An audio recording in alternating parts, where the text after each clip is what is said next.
you just heard that you explained that you qualified it as the detectives and police, and I asked you the authorities, the police, the prosecutors, I just made it broad, that they forced Jeffrey Williams into it. Did you hear you say that?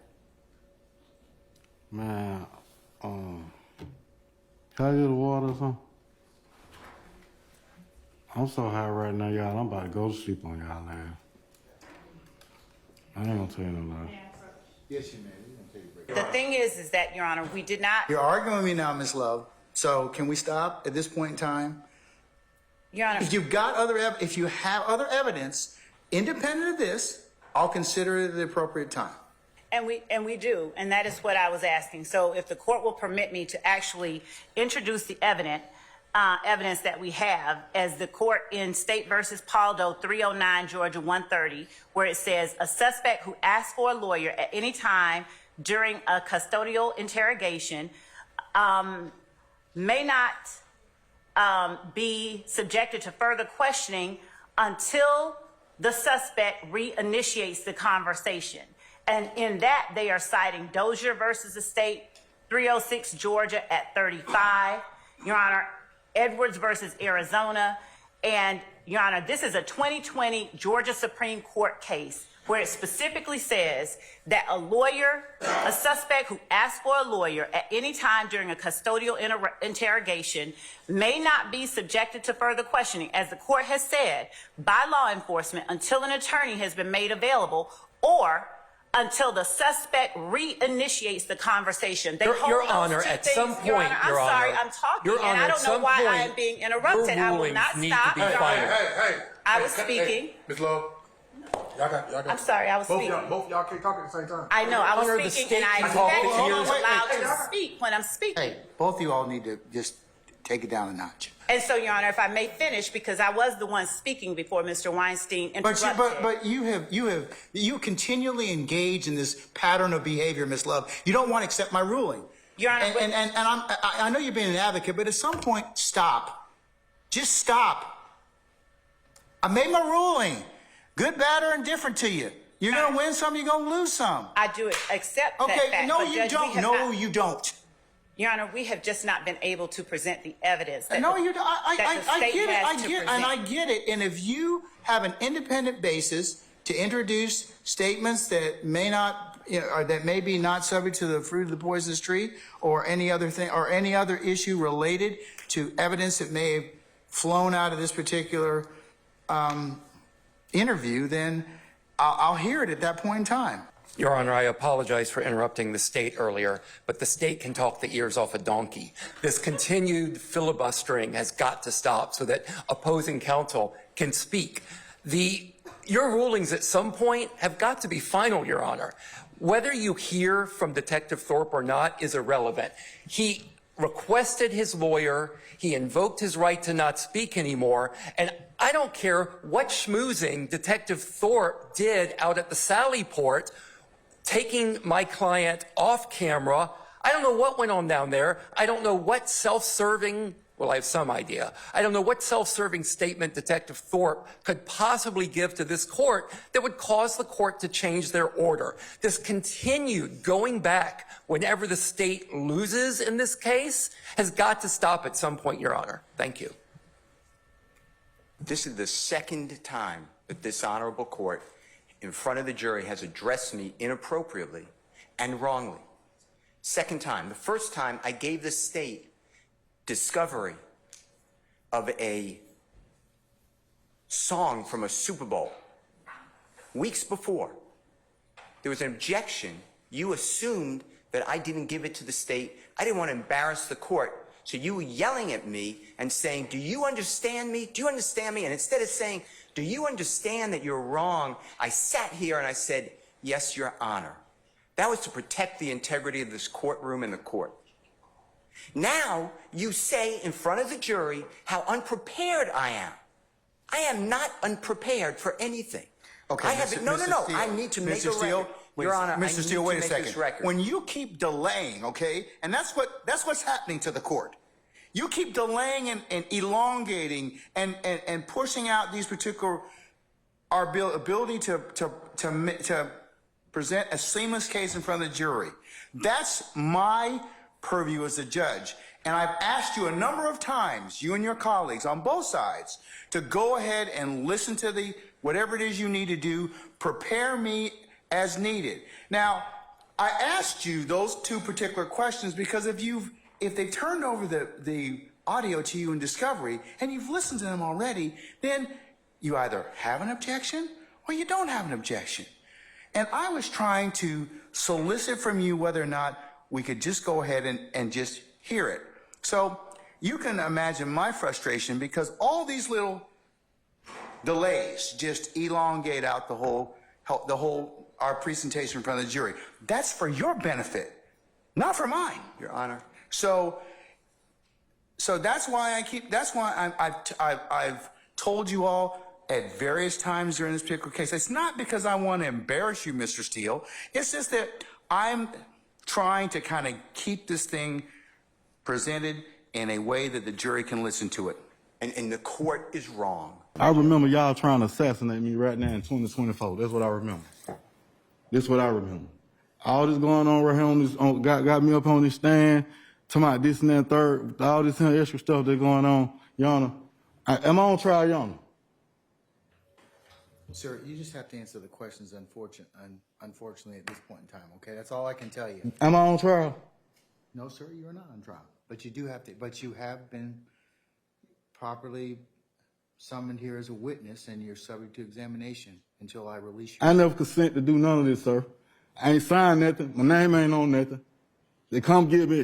Y'all don't threaten to lock me up. Hey, I got a family too. We are losing our jurors. We are losing our jurors.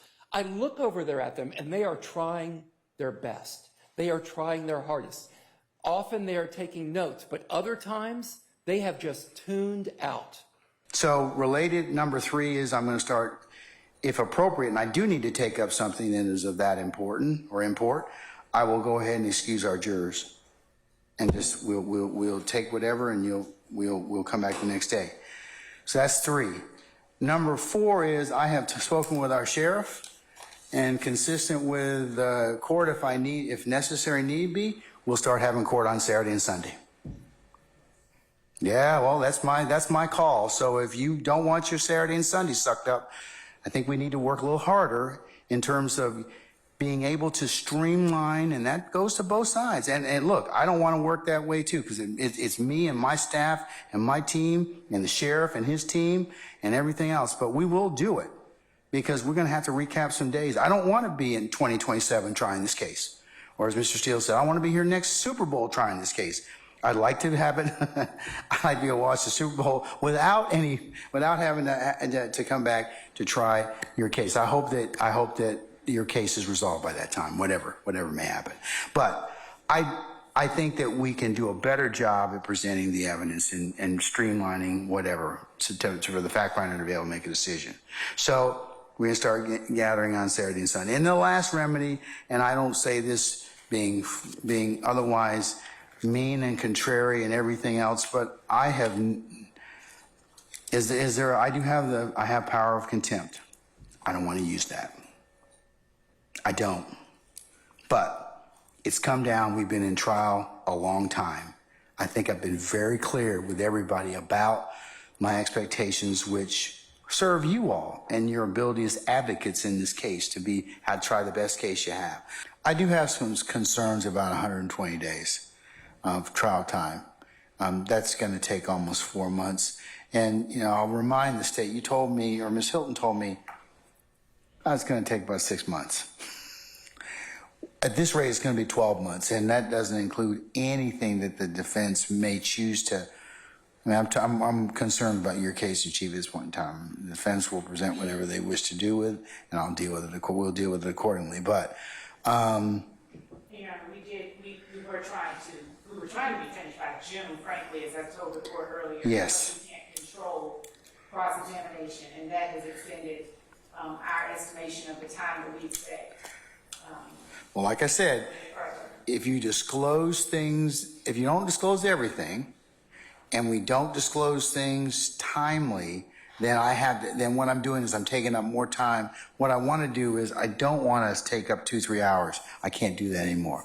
So I'm telling you, you need to make very sure that you've disclosed the evidence and you'll be able to tell me what day you did, because if you can't, I'm gonna exclude it. That's my remedy at this point in time. That's my first remedy I'm gonna turn to, because I don't want to necessarily do that, but I've kind of gotten to the point right now where it's kind of like I don't think that a lot of things I do are for abuse of discretion. I don't believe that, given what I have indicated to all of you as a group, is not a valid assertion at this point in time. It's just taking way too long. So you all can help me out or help yourselves out by identifying issues, and then if we got to kind of just take them out of turn, and I got to take a day and deal with them, that's fine. But I need to make sure that everybody's kind of on the same sheet of music, that we're not kind of just stopping things. Oh, I wasn't given that. Or like I indicated earlier, we just found something on Instagram last night. Well, then it should have been turned over within the hour that you found it. With a we need to talk to the court in the morning about it first thing. So a lot of times, so we can be kind of forearmed and take care of it. So that's what I kind of want everybody to kind of work on. I'm not interested necessarily in taking up your weekend. I really am not. I'm not interested in holding any of you in court, but those are tools. They're tools. And I mean, we are more than a year's worth into this, and we are 40 witnesses deep. So I'm just telling you all, just think about and kind of just in conjunction with what I've told you all earlier today, and then we'll talk about the witness list tomorrow, and we'll see what we can kind of get proceed better with. All right. This sounds like the truth. You're the driver.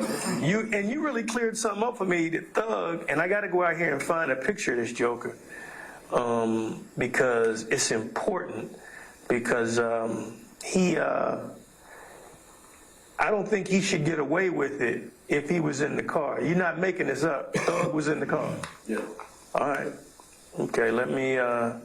Now I can't testify. I can't do none of that now. All right. You ain't got to testify. That's on you. Put me on blast front street. Well, that's not what I do. What I do is I'm trying to go slow and get all the information I need in relation to you, right? That's all I'm talking about. But the other people involved, I mean, it sounds to me like Thug got you all involved. I mean, I know you're a grown man and everything, but he came down here with an easy way to make money, it sounds like. And it went, who knew the police were going to be there? Here. Okay. Are you going to let me ask you some questions? Okay. How old are you? Grown. Okay, what does grown mean? I'm an adult. Okay. And when you say you're an adult, what number in years are you?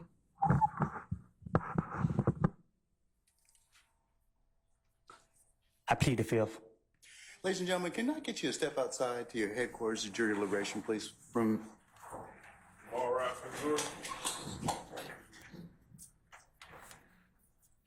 Call in our jury. It has been brought to the court's attention that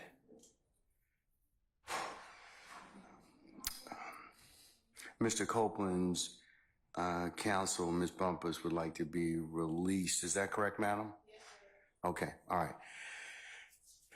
Sir, Mr. Copeland, is it your desire to release your counsel at this point in time? She fired. She's fired? Okay. So do you wish to represent yourself in these particular, in terms of any issues you may have in this particular? Do I got a choice? I'm sorry? Do I got a choice? Yes, you do. And what are those? You can keep your lawyer that you have right now. I don't want her. All right. You could certainly hire another lawyer, or the court could appoint you a lawyer. What I need a lawyer for? Right. What No, it's just the court is just asking you whether it's your choice, sir. I'm good. You're good? Yeah. Ms. Bumpus, did you file an entry of appearance? All right. Did you, under the Uniform Superior Court rules, file a motion to withdraw pursuant to the Uniform Superior Court rules? I mean, I know you give an oral notice, but usually it has to be in writing, and he has 10 days to object. Well, Judge, just for the record, I was never his counsel. Say again. I was never his counsel. Attorney Melnick was his counsel, and I was stepping in as a courtesy for judicial efficiency. Filing motion to withdraw. Well, given the fact that you have represented Mr. Copeland at this point in time, it would seem appropriate that you do need to, in fact, file a formal withdrawal. Even though you didn't enter one, you de facto entered this case by your representation of him, or you telling the court that you did, in fact, represent him. So at this point, I'm not inclined to release you until that's done. Okay, I'll get that done now, Judge. Okay, all right. You got 5 minutes. Well, I don't need it. I want to continue. You got 5 minutes? This is what I was told. Mr. Copeland made statements that he admitted to killing Donovan Thomas and was, don't take my notes. No. In no way, but I would just remind everybody to be careful about what they say to each other. Some things you just can't take back. And remember, y'all are going to see each other over and over and over again. And, it serves you and serves the profession, serves your clients. It's not effective. So just please consider what I've just told you. All right? So I'm just going to recess and we'll see where Mr. Melnick is at that point in time. And then I can talk about Monday for certain. Okay? All right. Okay, I'm just going to recess in place. All right.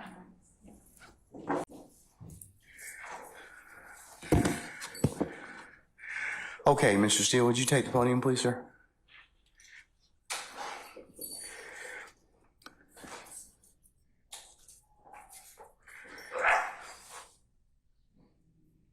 All right.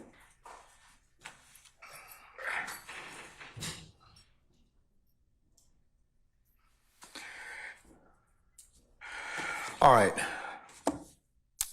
Mr. Steele, before I recessed, I asked you, how did you get this information? And it is not covered by work product. There's only one way you could have gotten it. So I'm going to ask you again. And I respect that. And it gives me no joy, but as you know, Georgia Rule of Professional Conduct, please check me. Rule 1.6, comment 5 reads, and this is what I have. 1.6. I know what the rule says, but here's the thing. Well, let me just. You need to please tell me who you got it from. I'm not asking you sum and substance of anything as of yet, okay? But I need you to tell me how you got the information. If you don't tell me how you got the information, I'm going to hold you in contempt. I understand. I don't want to be held in contempt. And I don't want to hold you in contempt, but this is so sacrosanct to have a conversation in my chambers parroted to you and others. It is that serious. Yeah. That's why I raise it. It is that serious that we should have been there and it shouldn't have happened. Sir, that's a whole separate issue. And that's why ex parte conversations are recorded. Why would it be ex parte? You're acting like it's ex parte under seal. It's ex parte. It's ex parte because that's what the state asked me to do. It's just like when you asked me for an ex parte conversation. I've never asked this honorable court or any court to meet with me and a witness. Sir, you're straying off the issue. I'm not. The issue is how did you get this information? I understand the issue. I promise you I understand it. But what I'm trying to ask you is, if you look at comment 5, this is how I understand the law. You cannot you can't violate something and then use privilege. Okay? I'm not violating anything. Okay, but that's why I'm saying, how did you get information? But just listen to what I'm trying to tell you. You're threatening me with contempt. The privilege in 1.6 would occur if you were in the right place, right time to begin with. You weren't. Let me tell you, I'm just reading from it. But if I'm reading it wrong, I'm not trying to. It says 1.6 applies not merely to matters communicated in confidence by the client, but also to all information gained in the professional relationship, whatever its source. So you're asking me to break, you're ordering me, maybe, you're asking me, I'm not saying you're ordering me, but to give you information, and you're saying it's not sum and substance, but I'm telling you I can't do that under the bar rule. All right, well, I'm going to hold you in contempt. And you can think about it. 5 o'clock today, we'll see where you are at that stand on that point. Because no, that's not what I understand the rule to be. I've not asked you sum and substance of what was said. I asked you how you got it. I can't do that. Yes, you can, because I have an idea how you got it. Well, your idea. I have an may be idea how wrong. you got it, but that's improper, sir. Your idea may be wrong, and you're asking me to listen. I told you the first time. And I'm not going to breach that confidence. I don't want to hold you in contempt, but this is that serious. Judge, you cannot eavesdrop and get information that was not meant for you to hear at that particular point in time. Judge, listen, and listen, I'll do whatever you want to 5 o'clock or thereafter. But what I'm trying to tell you is, Your Honor, this is so serious to me. We need a hearing, and I'm moving for a mistrial. It is my understanding, based upon information belief, from whom? Part of it. From whom? Well, I'd like to get the substance first, and then we can. Okay, well, then you'll be in custody until then, because because you need to tell me how you got the information. I'm not asking you what was said. You've already kind of given us some snippets of what you said. That tells me that somebody parroted that information to you. So, but you're assuming something because I told you already. Well, then, other than if you were sitting, unless you were sitting in there with a recorder, or Miss Love, or Miss Hilton, or one of the deputies gave you that information, or Miss Weaver shot you a rough copy of the transcript, there's only one other person that's left. Well, Your Honor. And if that person gave you that information, or shared that information with you, she probably violated privilege. Well, let me tell you two things. One, I don't know how that was a privileged communication. It shouldn't have been. Well, it's because she has a client she's supposed to represent. Who are you talking about? But anyways, I'm not going to have a... When I got this information... I'm not going to have any further conversation with you about this. I want to know, the question still remains. I want to know who gave you the information? I'd like to know what information happened outside our presence. That's really it. He can go into custody at this point in time. I think that the court needs to again declare a mistrial based upon. Okay, and I'm going to deny your motion. I'm going to deny your motion. I understand that you spoke with a witness outside our presence. And whenever, yes, I had an ex parte conversation, which is appropriate. And you influenced the witness based upon information belief, and I'd like to have that all on the record. All right. I mean, I don't know why that's so hard to do. If nothing happened bad, that's fine. But you're acting like, tell me who it is and don't talk about the substance. Why can't we have an issue that was outside of presence? It should not have been. Because you got some information that you shouldn't have gotten. Why? Well, that's for another day. But why? Okay, why that's for another day. In the first place, I didn't know about this. That's for another day. So I raised it as soon as we found out about it. Well, I gave you the case I'm relying on. I assume you read it. If you didn't read it, you should read it. It's a material part, a critical part of the case. When a judge speaks with a witness outside the presence of the accused, the court has said it's right there in Division 2. Okay. That is a material or critical part of the case, and it's an automatic reversal. Mr. Steele. But you're acting like it's Mr. Steele, that is not that is not the case when somebody discloses information in a ex parte conversation that one of the parties lawfully asked me to hold. You're not supposed to have communication with a witness who's been sworn. You know that I'm not telling you. I'm just saying if you read I'm assuming you read it. That's what it says. And you did it supposedly. Does the state wish to be heard? You said it supposedly. Yes, Your Honor. And what I'm trying to get to is why did that happen outside of presence? And I need to have I'm respectfully requesting the transcript that you mentioned to be given to us so we could really understand it. And then anything that was not on the transcript, if anything, that we understand what happened outside our presence. Okay. And now you have put it where somehow I have to reveal, and I told you the first time, I'd be breaching 1.6. And I know you're assuming something. I don't think you're breaching 1.6. You can't hide behind 1.6. I'm not hiding behind anything. You can't hide behind, yeah, but the thing is, I think you got this information. Somebody disclosed it to you, and that's the only way you could have gotten it. What I got. Because unless you're sitting there, you're eavesdropping. So you can't use something ordinarily that you had no business getting to begin with, and then stand on, well, hey, we didn't give you the information, or that a party didn't give you the information. So, Your Honor, but that's the issue, isn't it? well, Why aren't we that leads to be told. But right now, we don't know Mr. Steele. why we were excluded from that. Mr. Steele, and I want that information stop. because Just Mr. stop. Williams' constitutional right on the Just stop. Georgia Constitution. Just stop at this point in time, because Article 1, because you've already said that. You've already said Georgia that. Constitution, and we have the right to be present. All right, Mr. And we're not waiving anything. Yes, madam, Ms. Love.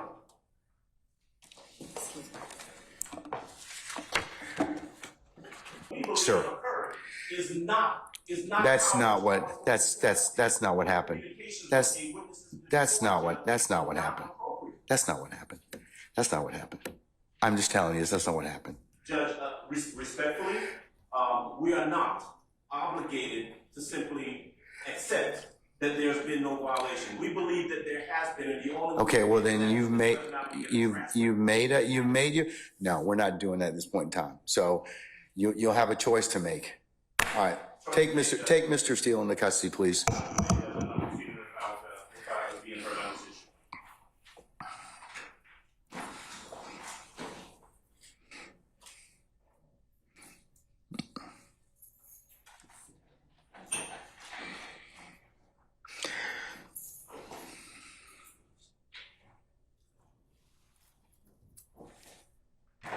Your Honor, would the court afford me one moment to confer with counsel regarding the appropriate remedy in this type of situation? Okay, all right.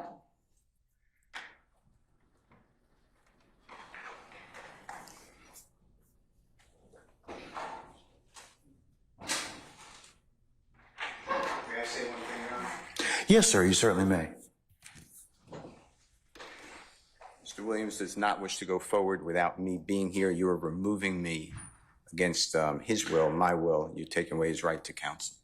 And you're conducting material parts of this trial without me present, and I can't learn about it by watching online. So for that reason, additionally, I ask for a mistrial. And I assume you deny, but I'd like you to deny our motions for mistrial. You denied the other people. I've denied your motion, but I'll certainly take that under advisement, sir.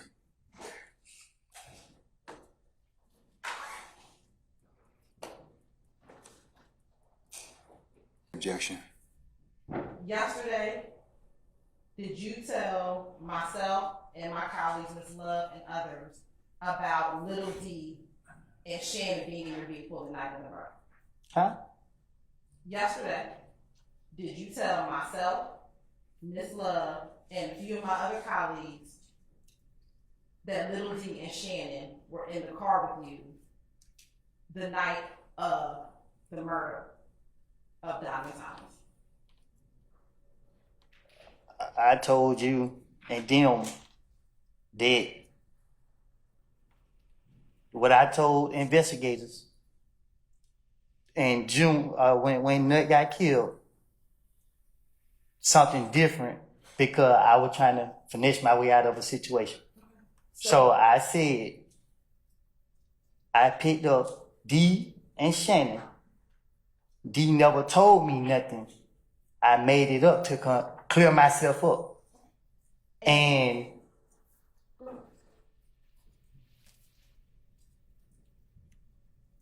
that's it. And was that yesterday that you said that? Did you tell us that yesterday, what you just said? You asked me to be truthful. And I didn't, and I told you. What I told the investigator back then wasn't me being truthful. So I'm telling you something that I didn't tell them because I ain't trying to go back to jail. I got it. But I asked you was yesterday, the first time you said this part, and now what you're saying today is what is truthful. what you're saying right now, what you're trying to tell the jury right now, is what you are now saying is truthful. What I'm trying to tell you is our conversation was about something that I said in the past. I understand. I'm asking you. asked that Mr. Copeland be allowed to finish his. Okay, all right. Oh, I thought you was done. Mr. Copeland, you need to finish your answer, No, sir? I need a break, Your Honor. Say again? I need a break. You need to use the restroom? No, I need a break. Like, I need a break. Sir, it's not time for us to take a break at this point in Well, time. okay. Okay? I mean, unless you need to go to the bathroom or some other reason, we're not gonna break at this point in time. Do you need a few moments?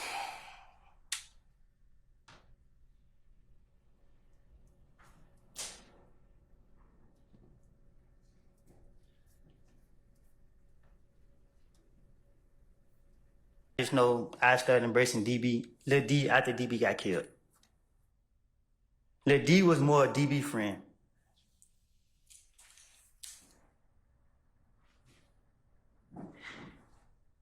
After DB passed, you embraced Little D. Did the two of you start hanging out with Shannon after that? I just said, how could I say this? Me and Shannon wasn't together in so long to be on the street. So I don't know when our three of us was able to get together. I just know at one point we used to go to the club together. Did y'all do anything else besides go to the club together? Yeah. What? Objection, Your Honor. May we approach? Sure. We'll be in recess 10 minutes. I'm gonna take the fifth.